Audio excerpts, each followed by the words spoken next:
Bienvenue au balado L'Astuce, un espace dédié aux professionnels de la finance au Québec, où l'expertise rencontre la pratique. Dans cet univers auditif et visuel, nous vous proposons deux types de contenus.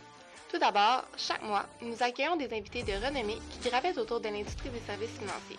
Qu'il s'agisse d'avocats, de notaires, de comptables, de fiscalistes, de planificateurs financiers ou de hauts dirigeants de cabinets et d'entreprises. Leur expérience et leurs perspectives éclaireront votre compréhension de ce secteur dynamique. Ensuite, chaque semaine, plongez avec nous dans l'analyse minutieuse de stratégies et de théories financières et fiscales. Condensées en épisodes de 5 à 10 minutes, préparez-vous à découvrir des astuces précieuses pour naviguer avec succès dans le monde complexe de la finance. Bonjour à tous et bienvenue à cet épisode du balado L'Astuce. En fait, vous connaissez le balado L'Astuce comme un balado où je reçois des gens qui touchent de près ou de loin l'industrie des services financiers. Alors, ajout qu'on fait actuellement, c'est qu'on va rajouter à toutes les semaines des micro-balados, en fait, de 5 à 10 minutes sur des sujets financiers. Donc, en fait, ça va plus un niveau d'éducation. Donc, vous allez encore voir le balado L'Astuce avec des invités que je vais recevoir tous les mois et demi. Mais on va intégrer à ça un balado hebdomadaire sur des trucs financiers, comme par exemple des petites astuces, des petits fonctionnements sur la Régie des rentes du Québec, la pension de sécurité de vieillesse, par exemple. Bref, aujourd'hui, je veux vous parler de la pension, justement, de la sécurité de vieillesse et surtout la récupération de la pension de la sécurité de vieillesse. Donc, là, actuellement, je suis sur la plateforme de l'Astuce Max parce que c'est l'outil que je vais utiliser pour vous illustrer certaines choses. En fait, cette application-là est utile. Les conseillers peuvent directement l'acheter. Vous avez accès à une quantité phénoménale d'informations financières, de visuels également que vous pouvez présenter à votre client. Ça touche un cycle, un processus de gestion de patrimoine intéressant également. Donc, on va commencer avec ça. On va aller dans l'optimisation de la retraite. C'est là-dedans qu'on parle de la pension de sécurité de vieillesse. Et on va aller dans les sources de revenus.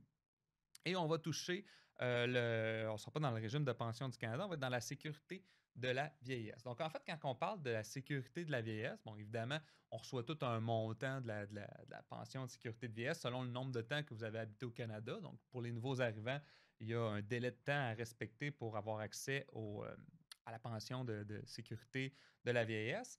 Sinon, vous avez le montant, vous avez le plein montant de 65 jusqu'à 74 ans et à 75 ans, le montant augmente. Donc, le maximum vient augmenter à 75 ans. Ça, c'est nouveau de pendant la pandémie. C'est le gouvernement Trudeau qui a mis cette procédure, processus-là, pardon. Et vous savez, la pension de sécurité de vieillesse, on l'a à 65 ans, mais si je la retarde, parce que oui, c'est possible de la retarder. Il y a beaucoup de gens qui pensent que la RRQ se retarde, c'est vrai, mais la pension de sécurité de la vieillesse peut se retarder également.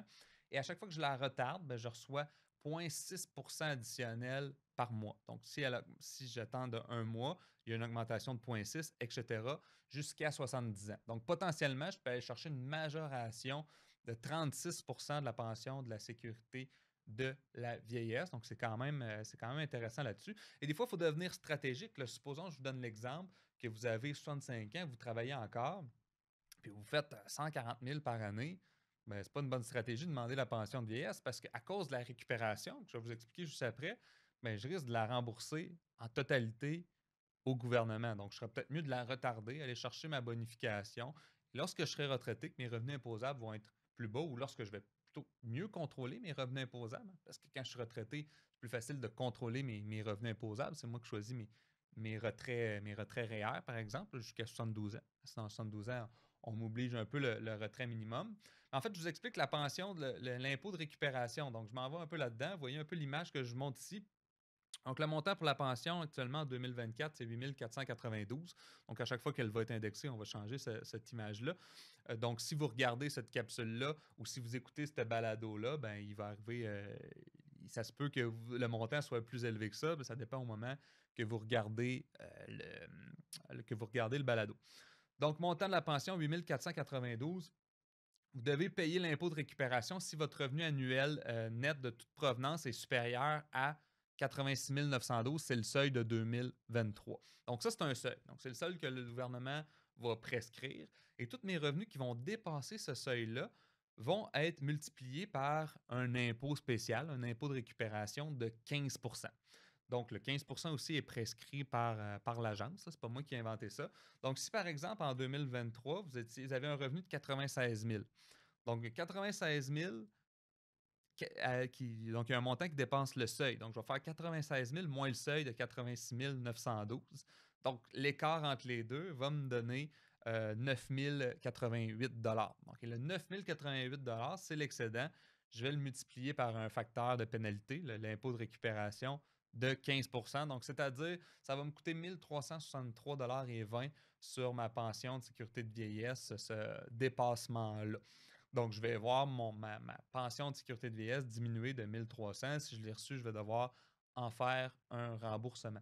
Donc, c'est important un peu de contrôler ça parce que dans les décaissements, dans les premières années, si par exemple mon client veut beaucoup de revenus, puis je retire beaucoup de REER, peut-être que je sois un peu stratégique, puis je vais peut-être aller venir compenser avec du non enregistré ou avec des CELI pour ne pas arriver à la perte de ce volet-là. Donc, c'est important de devenir stratégique pour les retraités qui sont à un revenu plus élevé que la normale. Donc, c'était le sujet pour ce balado-là aujourd'hui. Je voulais qu'on parle de la pension de sécurité de vieillesse, l'impôt de récupération de la sécurité de vieillesse. N'hésitez pas, si vous avez des idées de contenu, le but, nous, c'est de vous offrir un bon contenu, du contenu rapide que vous pouvez écouter rapidement en début de semaine ou encore dans l'auto pour vous rendre au travail. Donc, n'hésitez pas si vous avez des idées, ça nous fait plaisir d'en discuter en 5 à 10 minutes.